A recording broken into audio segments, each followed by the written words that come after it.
Thank you everybody for being here. This is a fun and different kind of webinar than we've done in the past, and we're excited to have two people that we haven't presented with before. So that's even more fun for things. So welcome everybody. I'm Michael Munson. I'm with Forge. I'm Forge's executive director, and I'm going to be your your host, your guide for the night, and be the question asker, and be a keen listener with all of you. So again, thanks for being here. I would like to ask all three of our panelists to share a little bit about who they are, whatever you want to share, either related to tonight's topic or about your history or anything you'd like. Nia, do you want to get us started? Sure. Hi, folks. My name is Nia. My pronouns are they, them. Uh, I grew up in Ohio, uh, though I am currently in Rhode Island, of all places, circuitous route. But I have a background in history at a graduate level as well as the law, and I'm actually an advocate currently in the gender-based violence space. Um, yeah. Right. I don't know if you saw in my bio, but I'm also a Capricorn. So Mhm. I will pass it to Nadia. I'm also a Capricorn, and so I'm very excited by this common point. Hi, my name is Nadia. I grew up in Lebanon. That's where I'm from. My family came to the US after the 2006 war with Israel, and I am a trauma-focused therapist in Washington, D.C., as well as, just like showing up for my community with research and education and presentations wherever I can, mostly focused around like sexual violence, trauma, the link between the US and these global solidarity movements. So I'm very excited to be here. Thank you for having me. Emil, I think that's you now.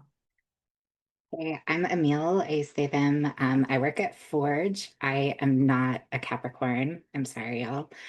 Uh, I I live in Florida, so often base my experience on things that are happening in Florida. And I also read a lot of books, so I'm sure I will reference that a ton. But I'm excited for this because the the like intersections that we're going to be talking about have just been so present in like our world and our communities and stuff like that, but seem to be missing from so many mainstream conversations. So I'm just really excited to get to talk to you too today. Whoa.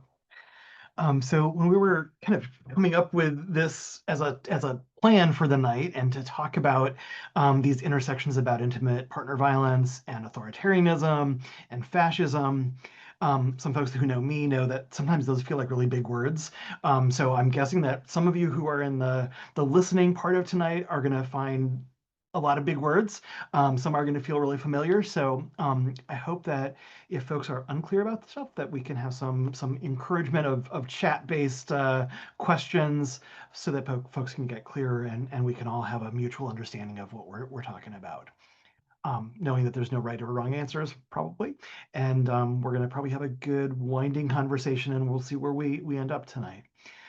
Why don't we start out with kind of that basic question of like, what is it that we're talking about? What is authoritarianism? What is fascism?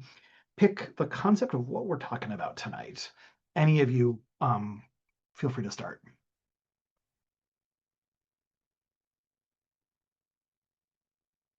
I can get us started and hope that Nadia and Emil will jump in when they feel fit.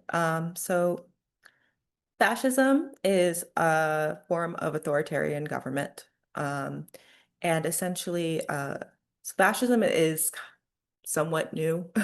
We've it's really was first used by Mussolini back in Italy, I believe in the 1920s, though don't quote me on that. I was a East Asian historian. But it was used in Italy first, and essentially it's come to fascism itself has come to be seen as an ultranationalist form of authoritarianism that very much, it's not to the point of everyone, like every single thing is concentrated in one person. But the federal government, or the government that is fascist, is very insular. It's concerned with very ultra conservative values. Um, so in the, if folks may have been taught in grade school or growing up that like governments are on a spectrum that goes from the far right all the way over to the far left. Which is not always the case, but that's how it was taught, at least in when I was growing up. And the fascism is on the far right scale towards the authoritarianism down here. Um, yeah, I'm gonna let Nadia and Emil add anything before I say anything else. I have a question, which maybe you do or don't know the answer to, but is there such thing as like a far left fascist government? Like, could that concept exist, or is it kind of exclusive to like conservative values? So far left is so the difference between far left and far right would be that far right is hyper individualistic and far left is hyper focused on the state. So there can't be a far left fascist government. Um, what we have seen of far left authoritarian governments would be, I would point to the USSR, and China under Mao Zedong, um, as far left authoritarianism, but I wouldn't say that they're fascist. Beautiful question. And I bet some of us are going, oh my gosh, my head's going to explode a little bit right now. There's a lot of stuff going on. Could just be my head, but this is really cool. This is really interesting. Emil and Nadia, do you have other things that you want to add to like what is authoritarianism? What is fascism? Yeah, I can. Nadia, you are ready to go. Okay.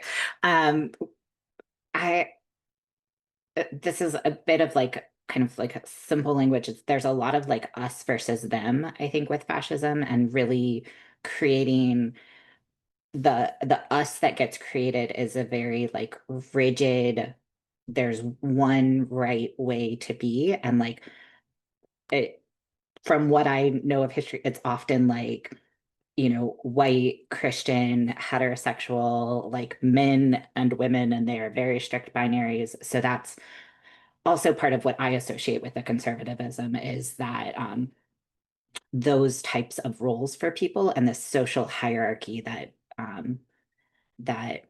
says that some people are better than others based on race, on gender, on class, on religion, on all sorts of dynamics like that. And I would say like that's a large part of like we're seeing that in the US. And that's not exclusive to fascism. Like we've seen that throughout US history, that there's been a really intense idea of like who gets rights, who is valued in society. And it's again like typically white, heterosexual, Christian, upper class men. There's this, trans people are very undervalued if they're acknowledged at all. Um, so fascism is like kind of adding those other elements of governmental control, and also of like suppression of dissent. So that's what a lot of what we're seeing is like people are losing their jobs or being fired or being arrested for expressing their values and beliefs. I- yeah, I'll pause it with that. Just to kind of add on to that, because we were thinking on a similar line, I also want to kind of highlight for a lot of people, this feels like it's happening very suddenly and maybe taking them by surprise.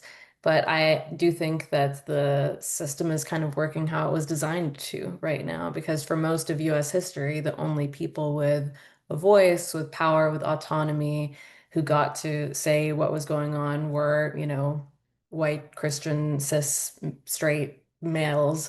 And it's only been in the relative recent modern history that there's been attempts to combat that.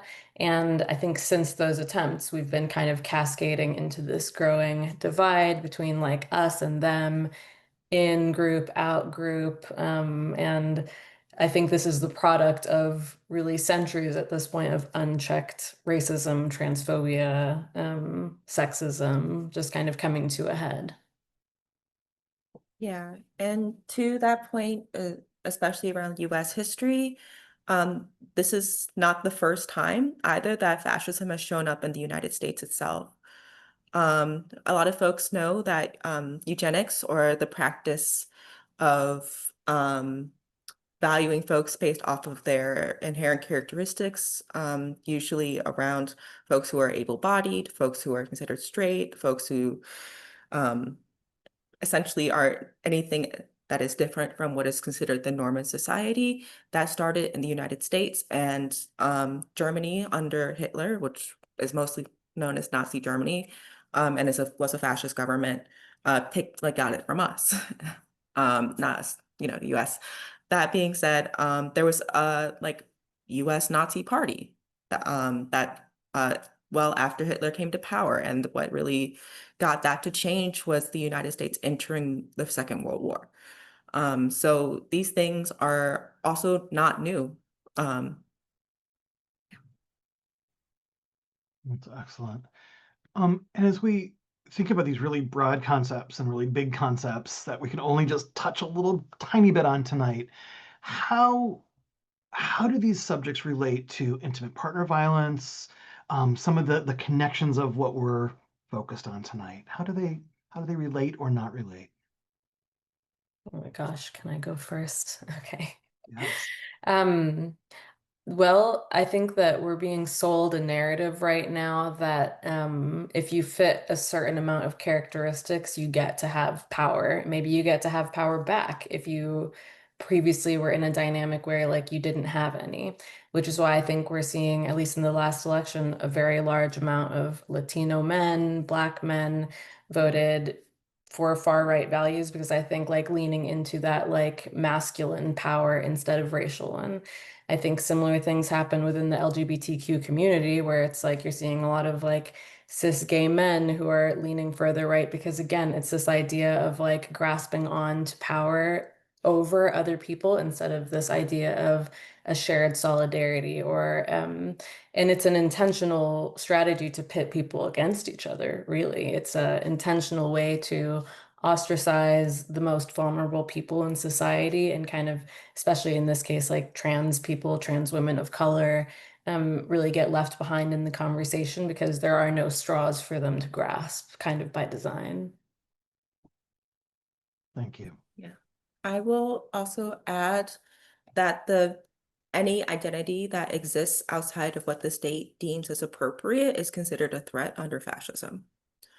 So this comes in with not only folks who are outside of the gender binary, or folks who are trans or honestly queer in any way, but also for cis women who wish to control their own reproductive value.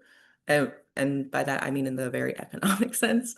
Um, and or wish like that bodily autonomy, any bodily autonomy that deviates from what the state deems as acceptable is a threat. And when that comes to intimate partner violence, this has implications across the board, because anything that intrudes on the privacy of a family is considered overstepping of the state. That's what it means to be so hyper individualistic. The state is not supposed to intrude on these things as long as they are following the very conservative idea of what a traditional family looks like. I, that piece is really interesting because one of the things I was thinking about is like how much people in power within government and institutions get away with intimate partner violence, while claiming falsely that like trans people are the ones committing all the violence, or folks who are immigrants are the ones who are doing all of the violence. Um, and so this like claim that they care about survivors and violence when obviously they don't, because they're not holding themselves or their um, other people in power accountable. But that makes a lot of sense if you follow through that track of like, well, if you're within the norm relationship, then that abuse is like none of the state's business is kind of the concept behind it. Um, I was also thinking just like so many of the tactics are really similar, like um and how a lot of people that I know are feeling these days is like walking on eggshells, like no matter what you do, like they're coming for you anyway. Uh and then there's a lot of language, like I've seen this language talk when people are talking about Chicago right now of like, don't provoke them. And it's like we hear people say that about survivors all the time of like, well, why did you provoke this person? And it's like they were gonna use that violence no matter what. Um, and instead we're seeing like mass media and all of the stuff blaming victims. But we see like financial abuse through the control of like who's able to have jobs and healthcare and what kind of healthcare we see, physical violence, emotional abuse, gaslighting. And so we have a publication coming out soon about like gaslighting and misinformation and how it's used both by institutions and by abusers. Um, so that's like been something I've been thinking a lot about is like we're seeing a lot of lies about trans people right now and a lot of lies about like any marginalized community. Um, and then if we look, at the interpersonal level, gaslighting is like a major tool that's used in abusive relationships to make someone doubt their own understanding of reality. So I think like those people learn from institutions and institutions learn from people, and we often see when our institutions act a certain way that empowers individuals to kind of follow that lead. There's actually a term that fits some of the language you're describing. I can't remember who coined this term, but it's called the just world theory. And it's basically it was coined regarding survivors of sexual violence, or like the kind of victim blame that surrounds that. But it's this idea that like good things happen to good people and bad things happen to bad people. And so, like, the kind of coping need to believe that, like, well, if someone's being detained, they must have done something wrong. Like, surely they would not come for me. And it's just like kind of, again, that us versus them, like, sensation of separating yourself instead of viewing it as like a systemic issue that was intended to do harm and oppress. It's like if you fit enough categories, be it demographic or virtue or whatever the case may be, you might be exempt from that oppression. Yeah. And one thing too that around like the thought of it is one after because folks always after Nazi Germany and the horrors that were evidenced by that rule, folks were like, how did this happen? And one thing that researchers found was a victim mentality of folks who were able to justify their own actions within the Nazi government. Um, and part of that, when I say victim mentality, I mean they are doing harm, but they see themselves as the victim. So even when they have power, they feel victimized just by other people's existence in a way that internally justifies their own actions. And that is one thing I've noticed in some narratives that have come out a lot from folks who support the current administration and support governments like it. And it's very much, we are under attack. We need to do these things all like this group of people, the othering of people is very big, but the others are bad people and they are threatening our community specifically. They're threatening my family, therefore it is okay to do these things.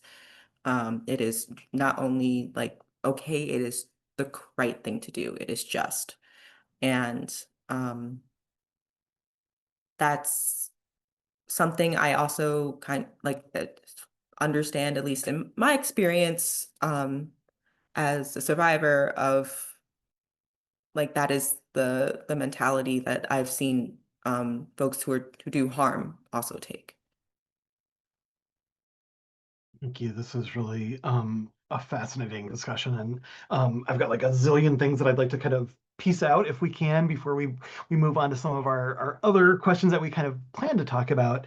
And one of them, Emil, starts from what you were talking about with lies and tactics. So like, and the lies kind of bump into what Nia, what you were just saying, which remind me of kind of the Darvo concepts of like flipping the script of like people thinking that they're the victims when they're not, and all of that. And I guess I'd be curious what any of you think about how tactics are changing as authoritarianism and fascism are getting louder right now in our country. Are they changing? Are they just getting more? What's happening?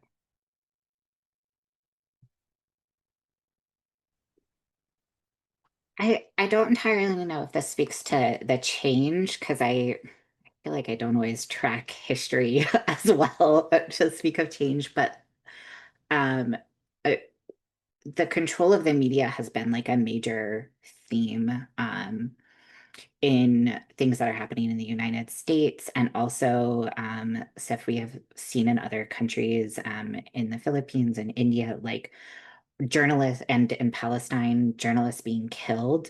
Um, in a lot of places, as you know, kind of an extreme, a very sadly common extreme, but also journalists just like newspapers being shut down or taken over by the state or by corporations who then say what they want to say. You know, for example, we've seen the oh gosh, I think it was the Wall Street Journal or maybe the Washington Post. One of the W newspapers, you know, was very clear that their editorial section was going to take like a certain stance around free market capitalism and that, you know, that would be their bias. We've seen, you know, the New York Times has done an atrocious job of covering trans stuff. And and so the ways that the media is really used by people in power, you know, partly by corporations, the people who run corporations who then buy the media and they get to control it that way, as well as things by like denying the press access to, you know, meetings, by encouraging people to be fired if they say certain stuff.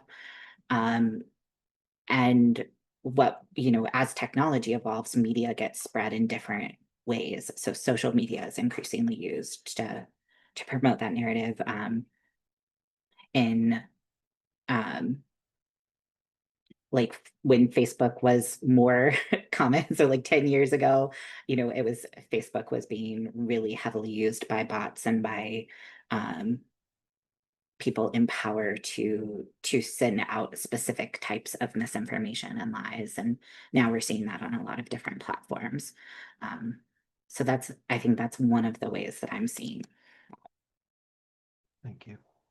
On the note of bots, and just like how prevalent they are, there's a story that I always like to tell because it was baffling to me. So I'm a private practice therapist. I have my own website.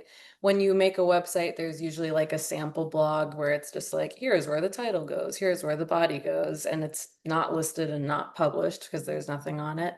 And on my website, there's all kinds of like, you know, keywords like queer, Muslim, trauma survivors, all welcome. And a few, like maybe a year ago or so, I got like 7 comments on the unpublished blog that were all like, this is what's wrong with America, like slurs towards like me and like my like clients, and like this is the dumbest blog post I've ever read. And it was like clearly bots because there was nothing on there and it was like unlisted. And obviously there was just some kind of like coding that allowed them to like with keywords find the comments section. But it was, I wish I screenshotted it before I deleted it because it was really like a powerful moment of me for me of realizing that on most social media platforms, like there's bots that are intentionally kind of like instigating, and it empowers people who have those opinions to comment because they believe other people are commenting.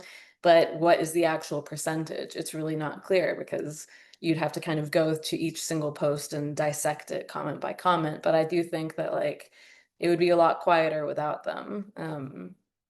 I had another point, but it's gone to the wind. Fascinating story. On what has changed and also what has kind of stayed the same, I think to both of y'all's points, I think the biggest change from past fascist governments are that come to mind most readily is the internet. And the way that telecommunication works is that we both have more access to information than ever before. It's also access to disinformation and misinformation.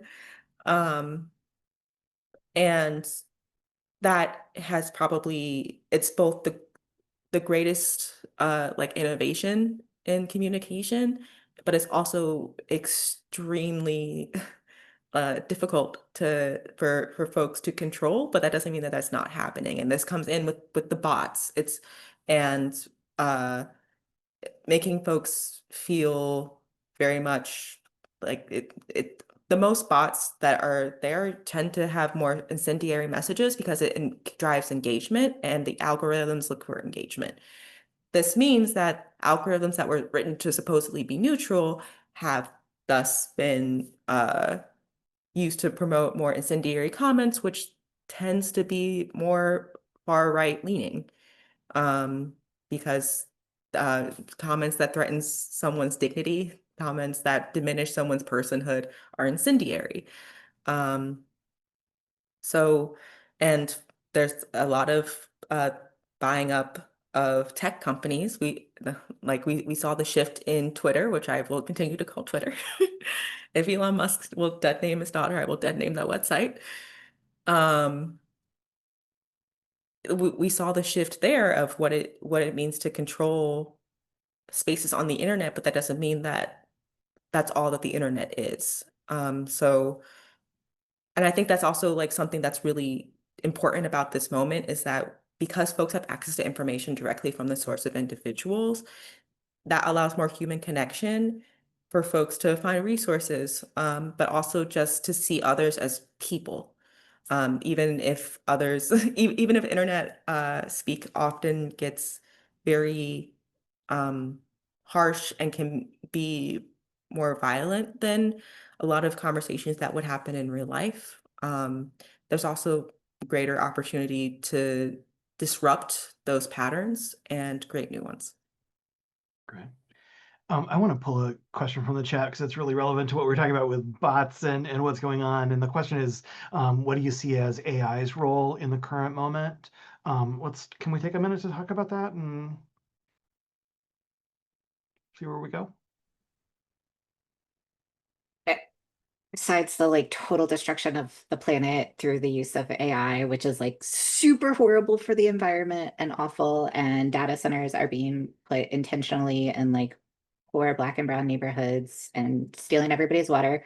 Besides that, I also like the other big word that comes to mind is surveillance. And particularly like kind of linking this back to intimate partner violence too, is like stalking and surveillance is a huge part of how people are gaining power and control in relationships. And it's a large part of like what we see governments and corporations and militaries doing as like a lot of AI is being developed for use by private tech companies or by the military to surveil people, to track what people say, what they look like, where they're going.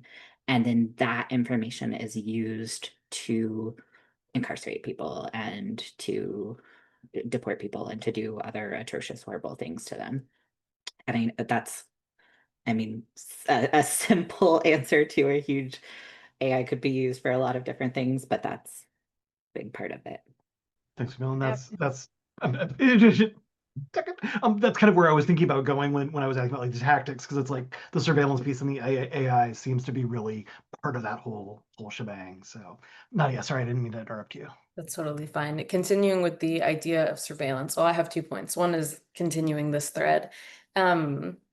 And it's so pervasive, and most employers are like forcing it onto like their employees for use, but also like as a therapist, I can't believe any therapist actually does this because it's so insane to me, but most like therapy video platforms offer like if you get client consent, you can record the session and then it will just spit out the note for you at the end, which, saves a lot of time.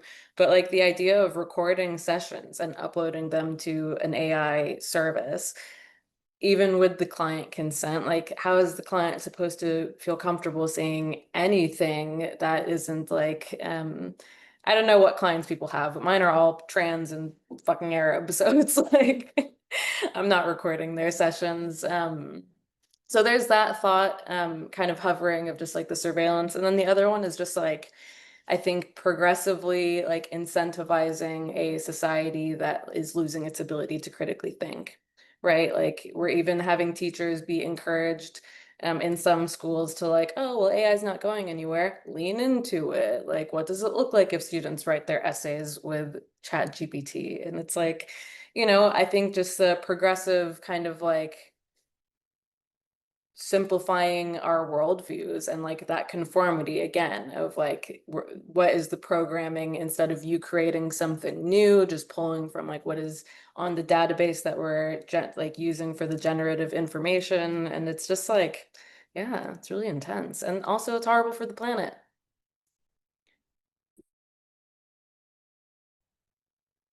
Yeah, any thoughts that you want to add? I have so many thoughts on AI, but You want to add something?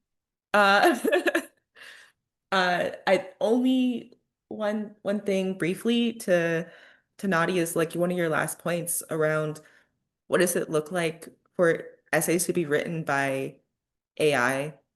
And um one of the first things that happens when like when an authoritarian government generally, but when fascism in particular takes over is they go after institutions of learning.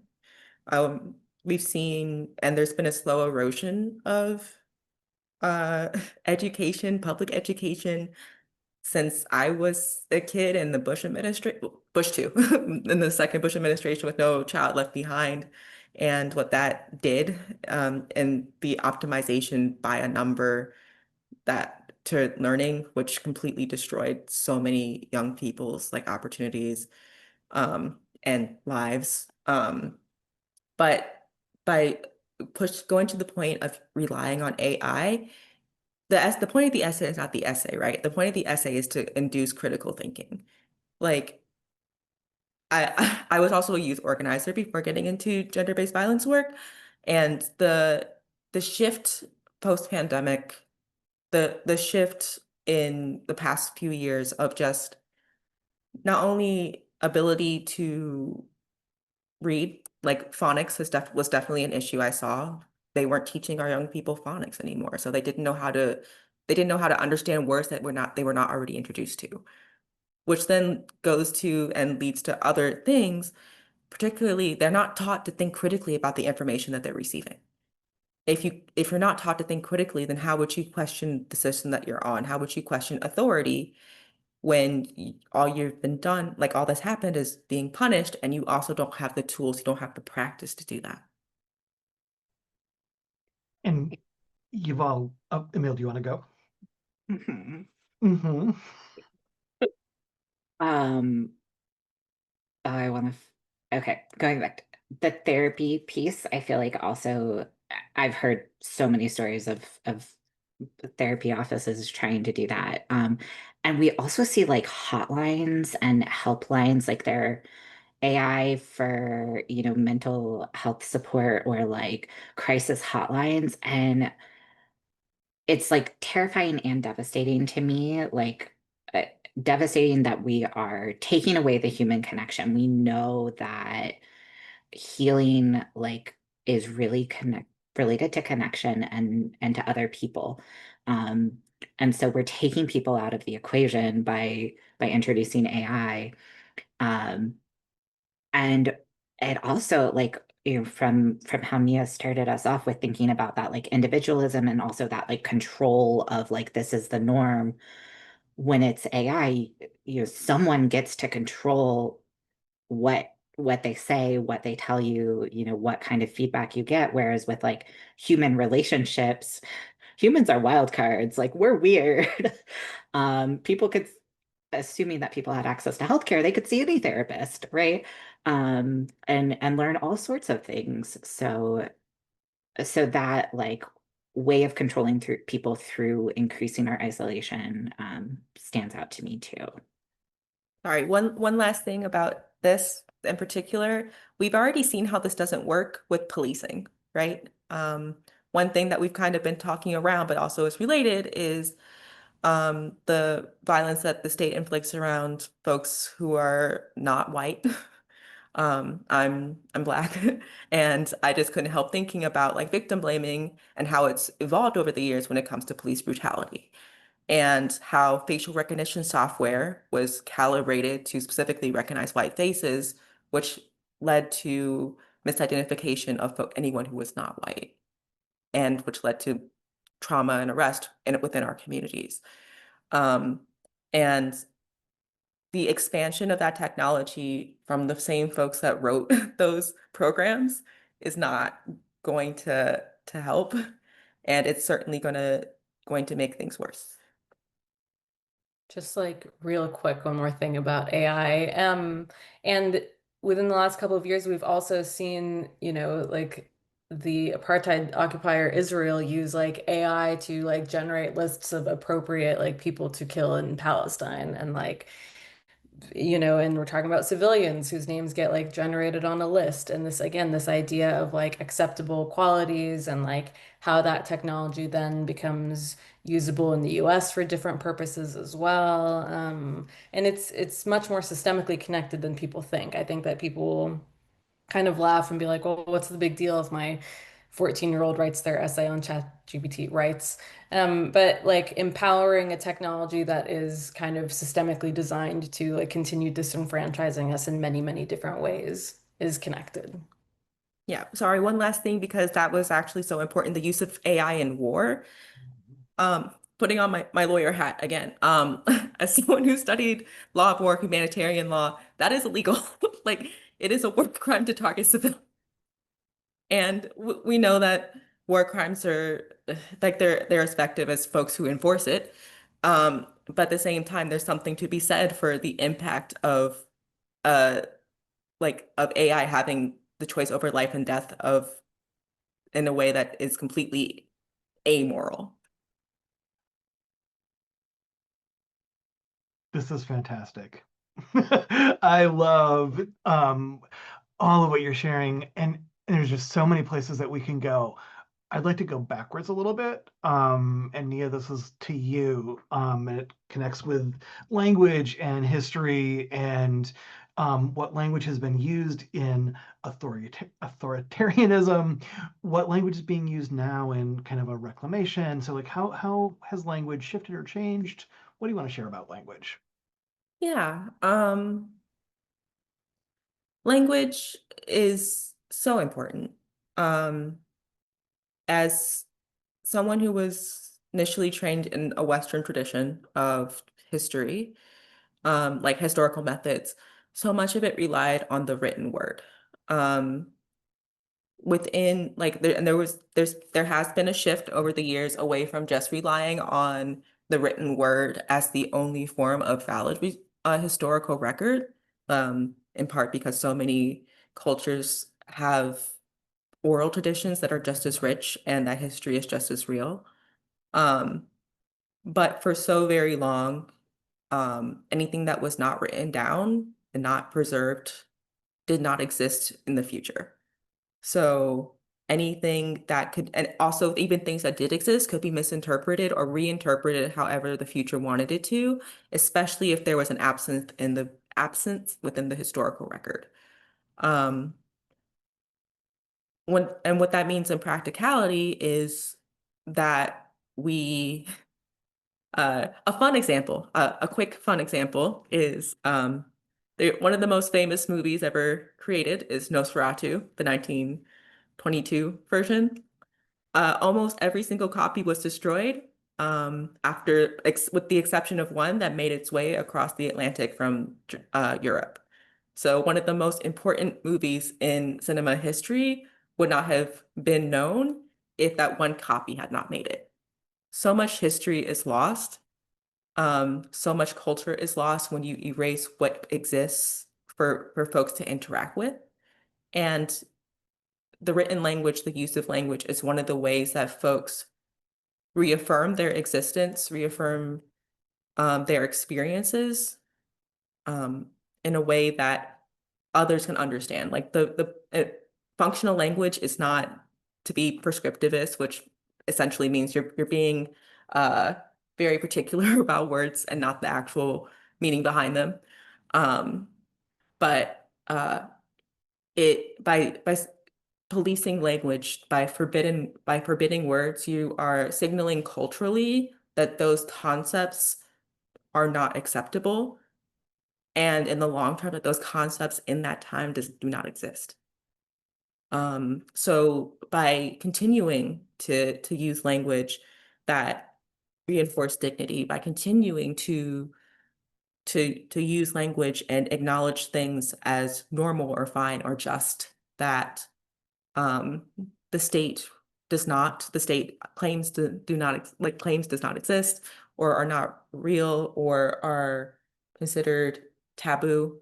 It is so important to keep doing that, not only to as a form of resisting authoritarianism and fascism, but also to signal to the folks who are impacted by those words that you respect them as people, and that their existence to you is more important than your fear.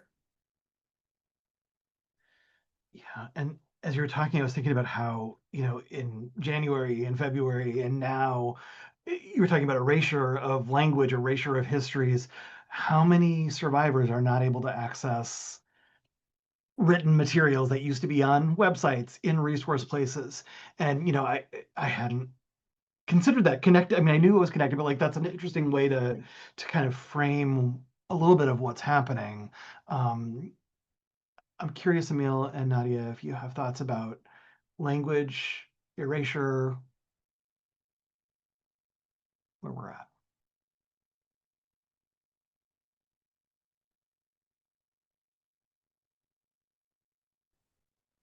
So many and so hard to put them into words. I like all of these examples were coming to mind, Nia, as you were speaking, like the, very current like websites getting stripped.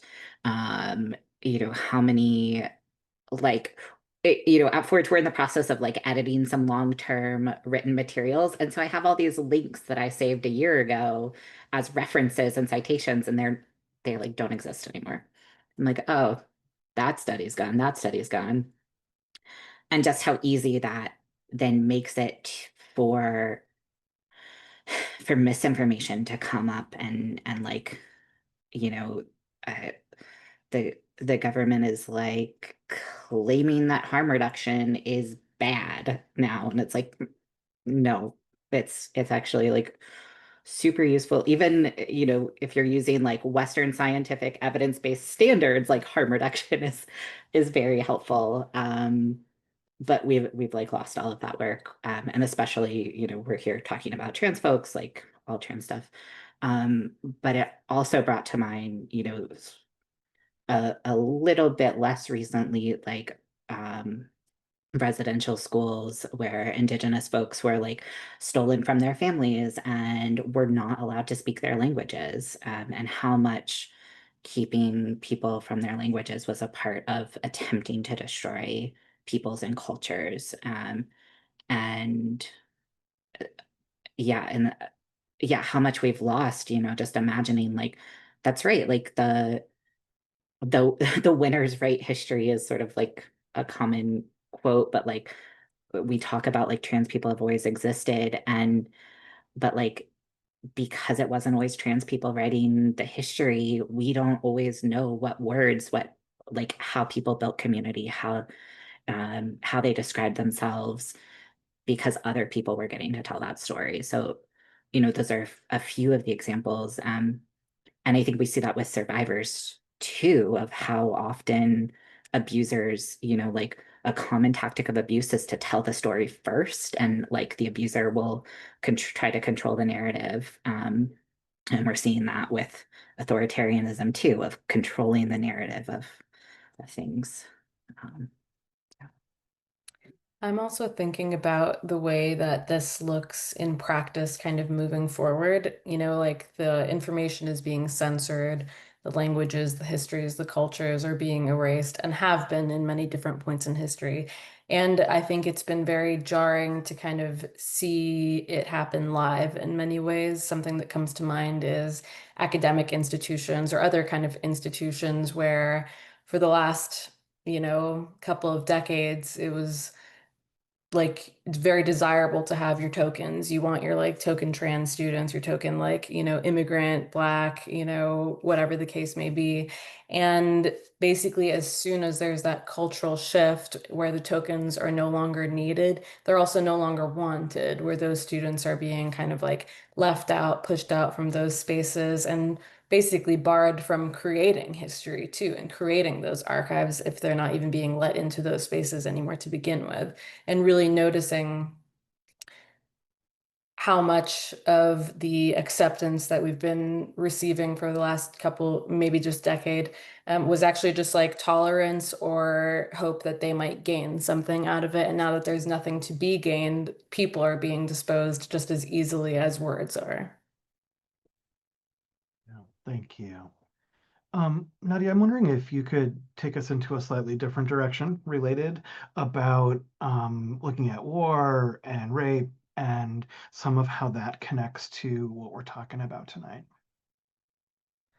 Yeah, so I got connected with this organization based on a report that I did about wartime rape propaganda. I'm also going to plug, I know there's a few SVPA people in the comments, another really phenomenal report about just the ways that systemic oppressors reverse the roles of victims and offenders. I'll get kind of into that. Those are a lot of big words. But yeah, so my kind of specialty over the last couple of years has been about the way that sexual violence imagery is used by imperialist forces to justify harm done by the people in power to like the oppressed people or civilians.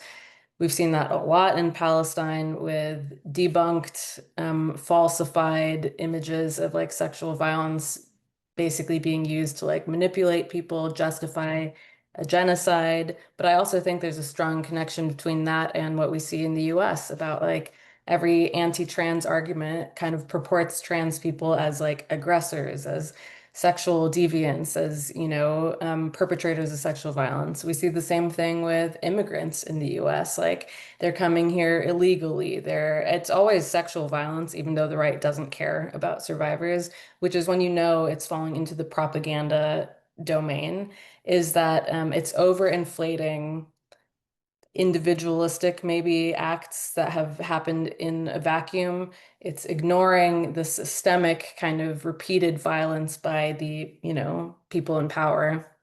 And in either situation, survivors kind of get left behind, where the focus is never about like their care or their healing. It's just about kind of using it as ammunition to justify harm against often people who haven't done anything. A good historic example of this is basically what happened to Emmett Till. For those who don't know, he was a black child who allegedly like flirted with a white woman and was then lost his life. He was killed by a group of white men. And again, it's like when you use propaganda to position a group of people as these like barbaric sexual deviant aggressors, it becomes very easy to enact systemic violence against that group. Right now, many of the targets being trans, immigrants, Palestinians, same kind of dialogue across all three. Thank you. We could obviously talk a lot more about that, but we just kind of wanted to grab that piece of thread into this conversation. I'm wondering if we can shift a little bit and talk about what are some ways that we can resist? And sometimes people don't like the language of resistance because it almost feels violent to think about resistance. But how do we move from a place from this authoritarian place that we're kind of living in right now to a place of more equity, a place of pick the language that you want to use. There's a lot of different language that we could use. So I'm going to let you all fill in the language pieces, and then how do we help move into those places? Yeah, I want to jump in just to also a bit connect not like a thread of what you were talking about, Nadia, with resistance, and that is how society views sexuality generally, and uh, what like what it means to be able to be safe exploring your sexuality, but also combating something that is seen as that I would like to call prudishness, but in reality, it's the policing of content to very specific standards that are often deemed quote unquote for the children when it's actually just about control. So part of resistance is questioning when something is appealing to a baser instinct in a way that um, marginalizes someone who you just might not understand. Um, so what this might mean is uh, I can go to John Waters, actually, who's a very famous queer filmmaker, and how he urges folks is like it's not hurting anyone. Go watch a messed up movie. Um, and so much of repulsion comes around not understanding. And that most often comes up in the topic of sexuality and sex, because in the United States, it's very uh, rigid. Like the standards there are so rigid, are so full of shame, yet sexuality has leaked into everything. Like the common saying of sex sells, but it's only sex that's exploitative. It's only sex that is mechanical and not actually focused on pleasure for any party involved, for all. And so there's anything that is, and so much too is of what is labeled someone as deviant has to do with sex. It's the labeling of queer folks, of trans folks, of being of like, oh, of perverts. It's labeling as the person in office current like did at the beginning of the first campaign of immigrants as being rapists. It's so like so much of it is connected to sexuality, particularly because Americans are very uncomfortable discussing sexuality. So when those kind of narratives are brought up, when that kind of and it's also a reason that folks are pushing for censorship. Censorship, once that power is given, is very difficult to wrest away. So questioning when that comes up, questioning their own assumed biases when um, there's something you just might not understand. Like there are a lot of other ways, but that's just the first thing that came to mind after you spoke, Nadia.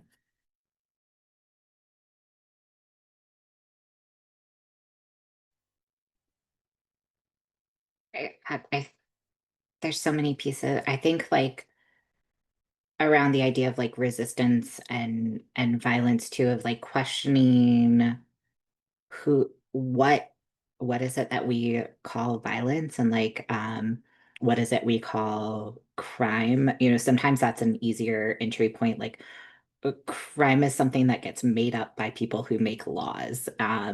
It is, like the vast majority of theft in the United States is wage theft, where employers and businesses are stealing from workers and not paying them.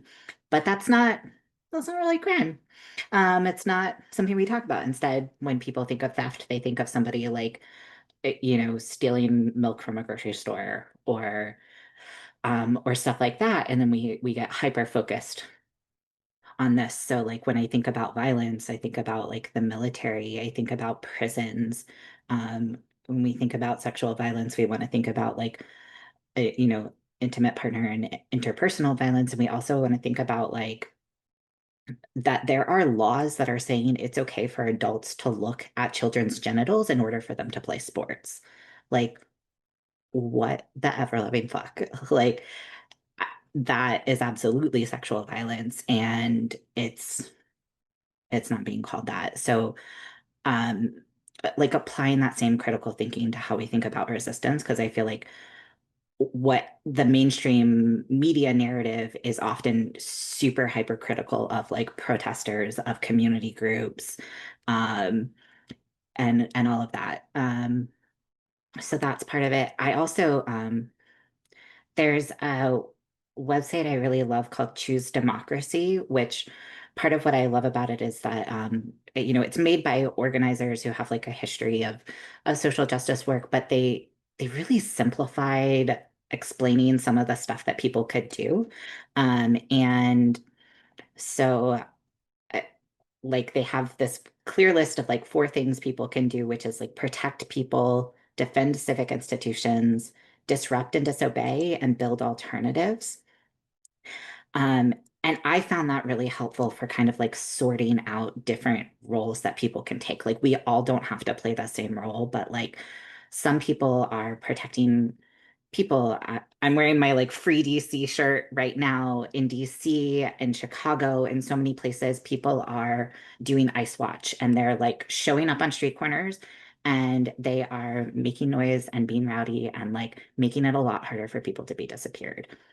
You know, that's one way to protect people. Other ways are supporting and believing survivors, um, defending civic institutions like we've talked about like academia, we've talked about mental health institutions, like helping make sure that there's still the infrastructure that people need.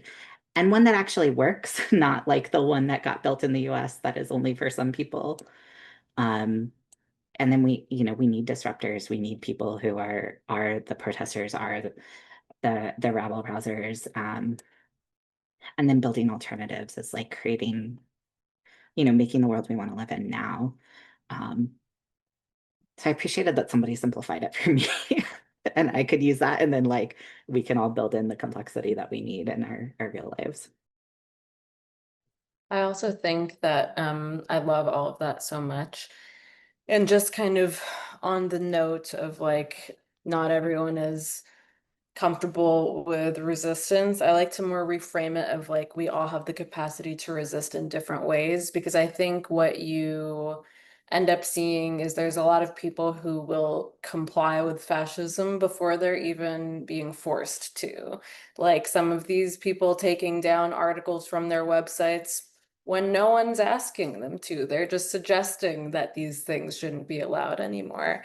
And if it's not, I think like because most people have been kind of wired to trust the establishment, to trust the lawmakers, to believe that, like, again, the just world theory, bad things happen to bad people, good things happen to good people. If I just follow the rules, I'll be okay. But that's not true. These laws were written by and for like the people in power, and they get to break them if they want to. They get to write a new law that says, actually, it's not illegal to do this. And so like it becomes important not to make it easy for them. And that doesn't always entail, disruption, although I'm very happy for the disruptors. I love y'all.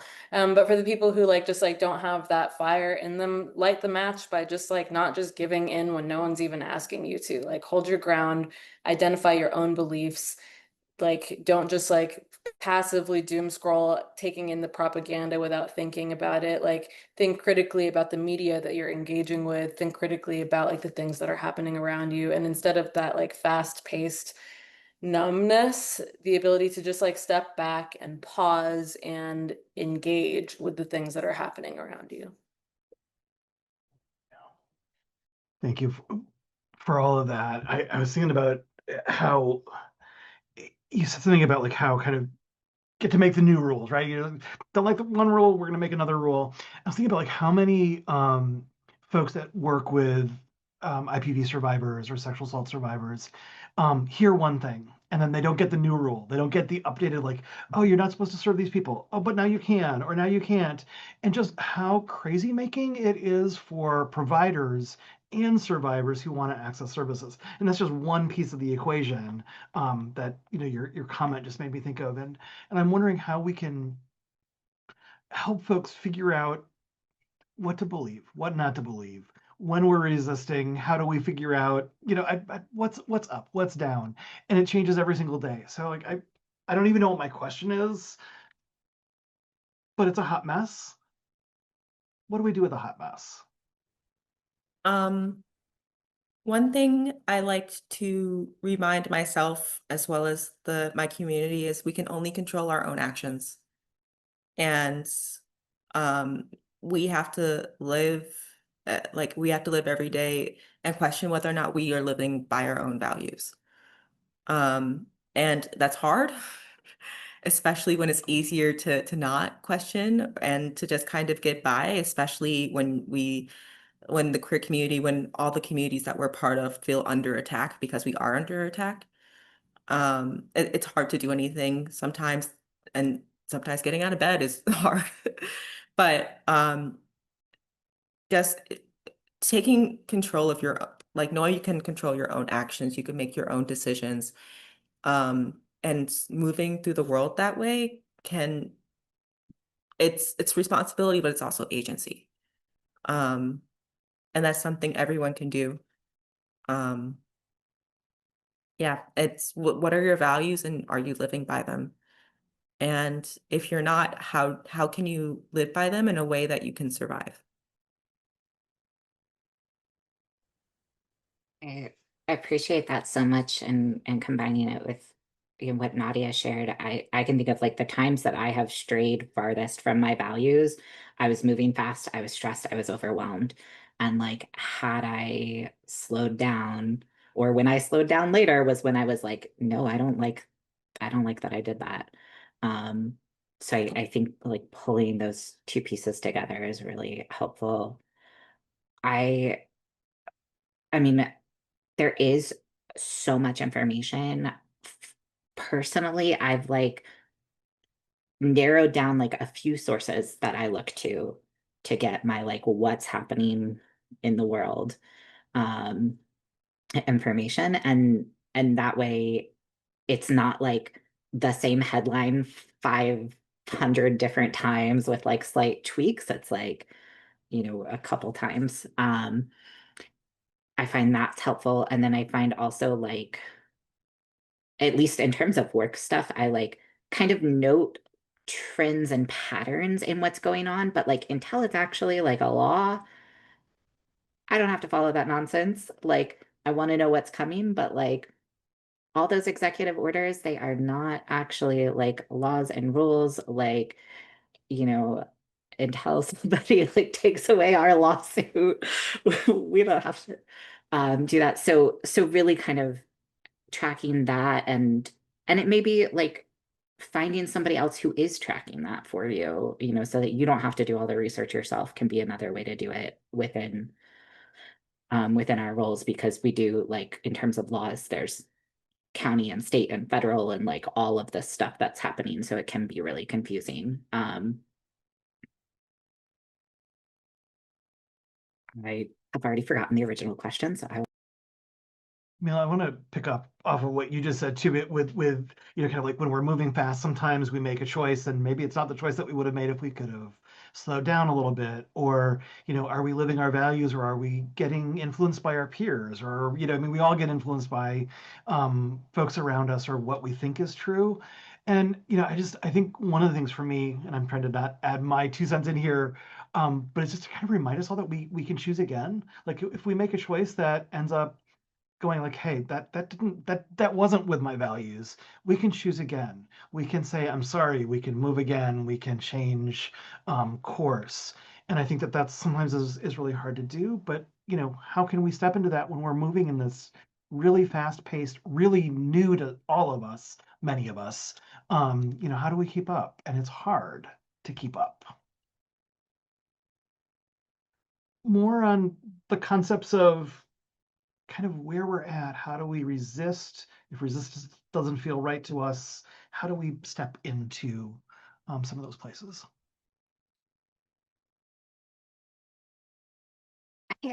something that's been on my mind a lot recently is just really connecting with a community and sort of collective solutions. And I live in like a rural place. I know my one neighbor, um, but like that, sometimes people talk about community and it's like get to know all of your neighbors and do mutual aid with them, and like that's not something that's going to happen for all of us. But like community to me also means that when I'm looking for solutions, when I'm thinking about like how do I want to act right now, I don't just want to act in my best interests. I want to act in the best interest of of humanity, of the planet, of nature, of like this kind of broader thing. So, I'm thinking about what that, I mean, maybe that's just like connecting back to my values of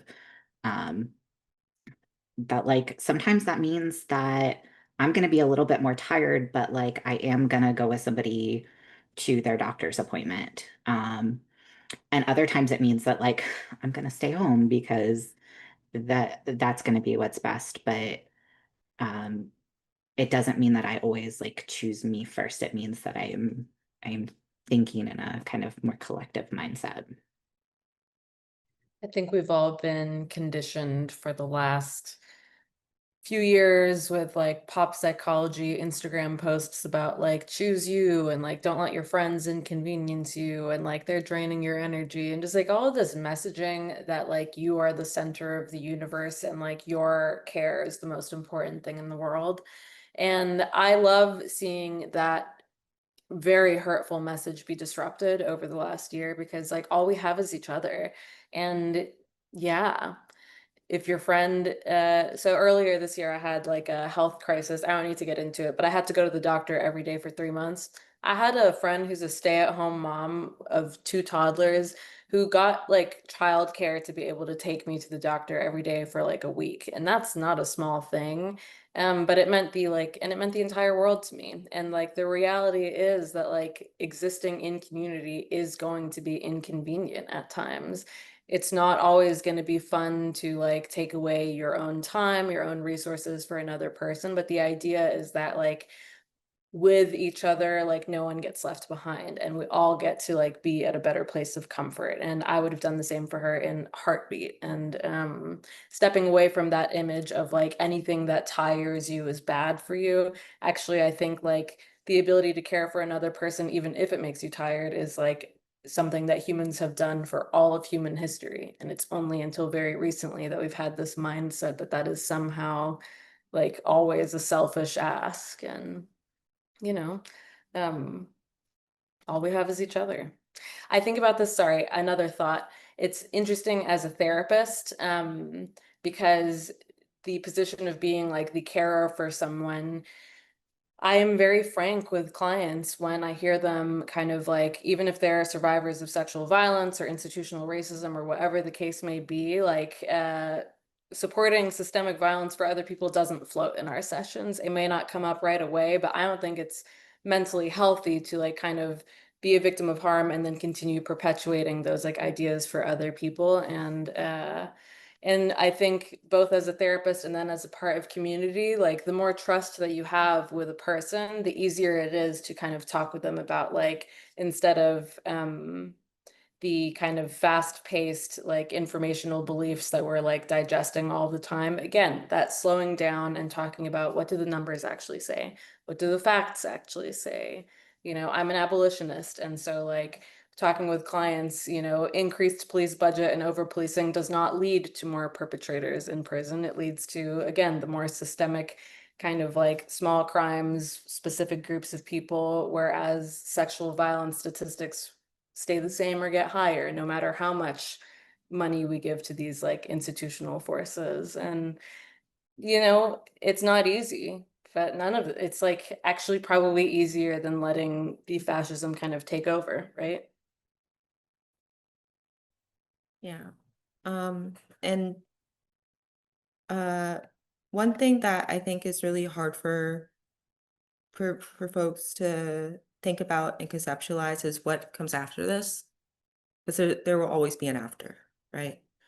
Um, and I think if anything, thinking about what we do and how the systems that we've relied upon for so long have failed, I think it's truly something for us to begin with ourselves and question like how we have been moving in the world and in a way that does not promote our own healing and the healing of our communities.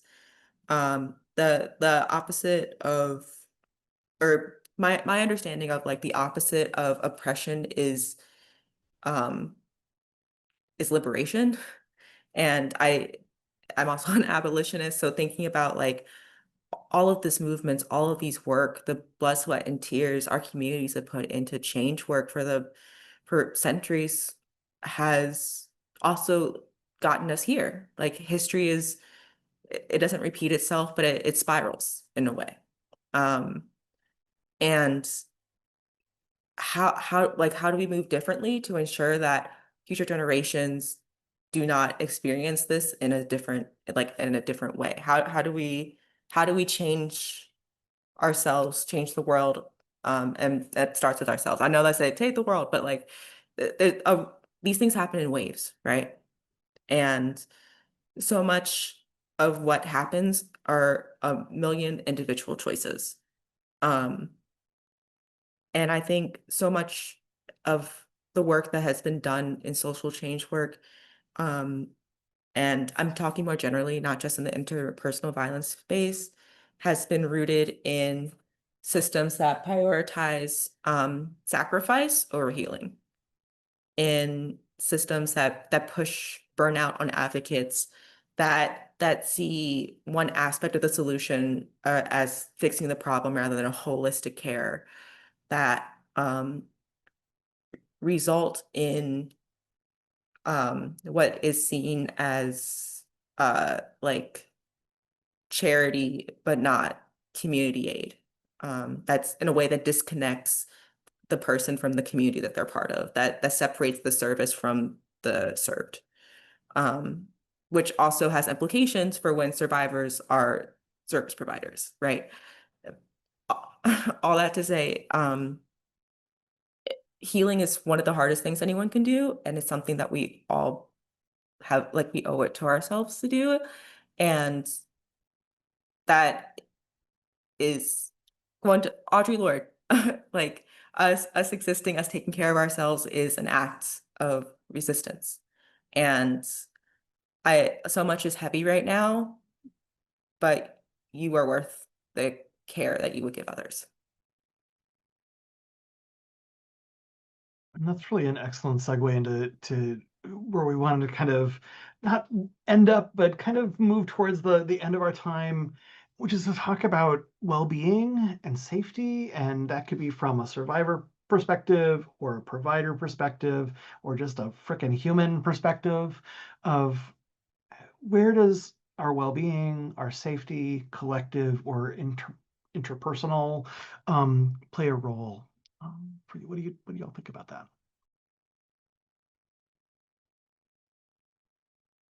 Think that everyone has been in kind of emergency mode probably for a few years now, depending on when you kind of got on that mode, but it's been ongoing for a lot of people, just this like pervasive crisis feeling of like lack of safety. And it is true that our environment has gotten less safe. And so there's a concept that I use with my clients that I think is very helpful for like particularly turbulent times, or it's shifting from this like broad view of general safety to a more specific view of relative safety. Yes, the world is totally unsafe right now for like trans people, queer people, brown people, Palestinians, make your pick. But right now, in this moment, in this room, what are the ways that are contributing to like you being safe right now? And building those places of relative safety throughout your day, throughout your community, where it's like obviously anything could happen. Now with like ICE, there's maybe some more, but actually it makes it even more important of like, yes, there's the big lack of safety, but what are the small places? What are the people who you can trust? The like spaces where you know that harm will not happen to you. And within those spaces, then expanding. How do you then find comfort? What are the things that not just make you like de-escalate a bit, but what are the things that make you feel good? Because it's really harmful to be living up here all of the time. And so like when you're in those spaces where you can allow yourself to kind of not worry as much, how do you then like soothe your community and like give yourself a chance to breathe?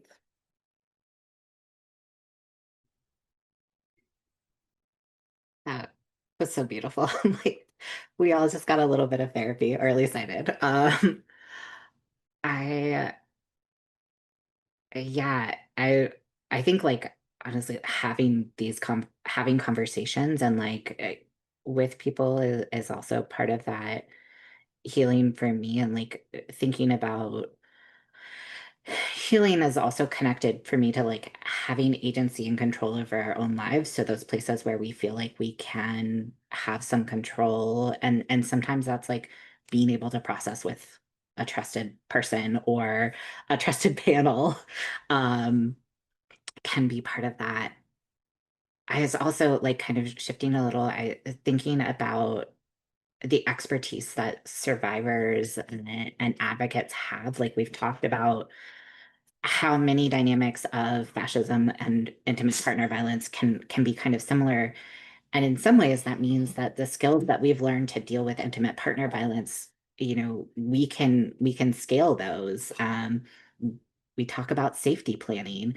We, like hopefully have an analysis around victim blaming, and that like the abuse is the abuser's fault and not the survivor's fault. And so when we can take that like that knowledge or skill set and then apply it on this bigger level, um, that can help promote our safety and well-being, and then we can make decisions by understanding who's who's the danger, who's the cause of the harm, um, while also taking things to like help reduce our risk of extreme violence. And those are going to be different for everyone. They need to be tailored to our unique situations, our lives, and our priorities.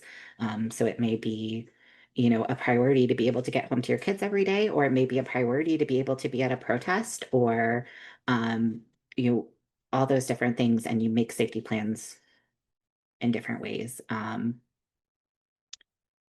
And I think with that, just I also want to recognize like how how re-traumatizing or continually traumatizing it can be to like be reminded of abuse and violence from our lives when we are seeing it on a massive scale all of the time. Um, and and so like holding that tenderness and care and seeking out those places of comfort or of healing, whether it's through therapy or arts or community or food or nature or like touch grass, whatever it is, those can be really valuable. Yeah, the only thing I would like to kind of double down on is making art and experiencing art. And I mean, like, not content consumption, but like experiencing something and allowing someone else, like witnessing someone else and allowing yourself to be witnessed. Um, and when I say make art, I mean that in a way that is do your best to silence your inner critic and just create something. Like creating something truly new is innately human. Um, and it's also an excellent way to just pour out things that you're feeling, things that your body is carrying into something tangible. And even if you're if you can't like move, then sing. Like there's so many ways of creating art and expressing yourself. Um, that's also something that uh a fascist state would want to take away because you can't to be truly conformist, you cannot make new things. You cannot make art in a way that is authentic to the complexity of humanity. So, yeah. Now, do you want to add more to safety, well-being? I think I'm just taking in everyone's responses, but I think I said what I can on that. Quick plug for it. That's why, just to loop back to the beginning, this is again why AI is a problem, AI art. But yes. Exactly.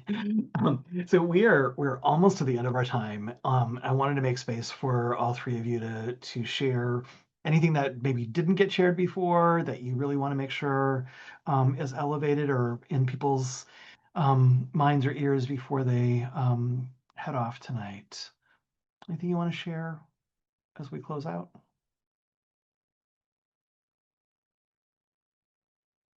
I know it's a hard question too. I know it's always. Yeah, I can start. I will send you a bunch of links tomorrow. And I start with that because I think like one thing I've had to constantly remind myself of is I don't have to have all the answers. And there, have been a number of times recently where I'm like, oh, okay, I have to like step into some kind of leadership role. Crap, that's really scary. Um, but like we can do that because we're part of a community, and like this stuff like this has happened before, and so that means we're also able to learn from like how people have responded before. And I read books, so like I have been reading tons of books, and reading books from other countries too, to just like get out of kind of just my US centric understanding of the world, has been really helpful. And I mean, so many of the things I said today are stuff that I have like learned from or with other people. So really like we all have answers within us, and we all have, things that we can do to care for ourselves and our communities within us. And we all also get to be a part of like all of this vast network of learning and information and care. So that's helped me to shift away from perfectionism and just embrace like there's more out there. Like to add just kind of on the note of like relative safety, I've really appreciated the sequencing of this panel and ending on like all of these like kind of sources of like how do you learn more? How do you comfort yourself? Where do you go from here? And I have so many notes of like things that I wanted to bring up, but instead of doing that, I think just like appreciating the fact that we'll never cover everything that we need to. And I feel like we ended at a point where we can like self-regulate and kind of just like land the plane. And I kind of appreciate the feeling of that right now. Um, Not really. I guess also just sharing gratitude and appreciation.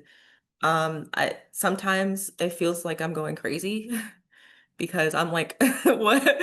All this stuff is happening. What is even going? Like, the thing is, so much is awful, and I wish I was more surprised because once you know what patterns to look for, you start recognizing it, right? And I think the one important thing to know is that you are far from alone, and like I'm far from alone in feeling like that. And far more people are in support of justice than the folks who are pushing oppression. A lot of times folks don't like it, it's not malice, it's indifference. Um, and that indifference can change when a lot of things are put before them. Um, that being said, yeah, rely on each other, rely on community, and thanks for, I guess, attending, taking some time out of your evening, afternoon. Well, thank you, Mia and Nadia and Emil. Thank you for sharing so much tonight and having stuff prepared to like to go with, but being in the moment, and really modeling that, the world that we hopefully want to live in. So I really appreciate that and appreciate what y'all shared. As a couple of pieces of housekeeping, Emil mentioned it a couple times, we're going to send out, tomorrow, a list of resources, things that were mentioned, things that maybe were not mentioned tonight. Um, so they will come out tomorrow. You'll get them in your inboxes. We also really love to hear your input about what you thought of tonight. So Caleb, hopefully you can grab that link and stick it in the chat for the evaluation. It'll take you a couple of minutes to fill out, but we really value, hearing from you about what works, what doesn't work, what you'd like to see more of. I just want to thank to our Spanish interpreters that, make it a little bit more accessible tonight, and, a reminder that we're gonna, when we do post-production, we'll add, ASL back in so that folks can access in that way as well. So thank you everybody for being here, for contributing, for listening, for being part of this wonderful world that, is tough sometimes. Have a good night, everybody.